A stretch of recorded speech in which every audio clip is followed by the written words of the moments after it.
ममता झा समस्त मिथिलावासी गोर लागै छी। जन्माष्टमी के शुभ अवसर पर सोहर गाबऽ जा रहल छी। जय मिथिला, जय मैथिली, जय मैया।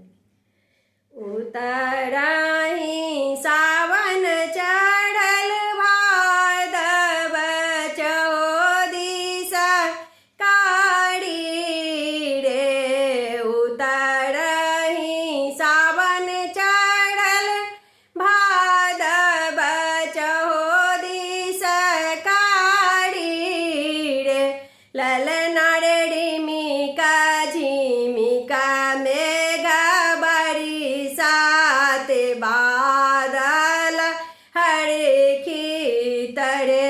ललना रे डिमिका झिमिका मेघ बरसात बादल हरखे तरे। देव के दर देविया कोला दगड़ी ना चाहे रे। देव के दर देविया कोला दगड़ी ना चाहे रे। ललना रे गो खोलने कटाए का नाग्रता बसो दगड़े नरे। ललना रे गो खोलने कटाए का नाग्रता बसो दगड़े नरे। जब जन्म ले लाया दो नंदन खोजे गेला बंधन रे। जब जन्म ले लाया दो नंदन खोजे गेला बंधन रे। ललना रे खोजे गेला बाजरा के बार पहरू सब सोताल रे। ललना रे खोजे गेला बाजरा के बार पहरू सब सोताल रे। माथा मुकुट कर कंगन पैर घुंघरा बाजोड़े।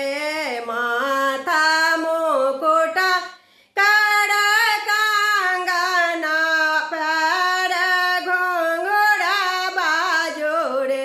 ललना रे सह देखे देव के कानला देहा रे मोर छाए खासुर।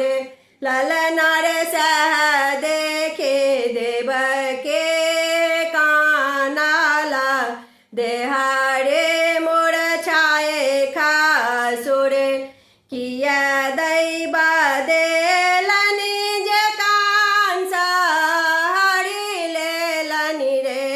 किया दैव देलनि जे कांसा हरि लेलनि रे। जुनि कानु आहा देव के जुनि पचताओ रे। जुनि कानु आहा देव के जुनि पचताओ रे। ललना रे हो बालक दुख मोचन ललिता अभिमोचन रे। ललना रे हो बालक दुख मोचन ललिता अभिमोचन रे। सखे सब सोहर गाओल गाबे सोनाओल रे। सखे सब सोहर गाओल गाबे सोनाओल रे। ललना रे देव के भेला बैकुंठ के पुत्र फल पाओल रे। ललना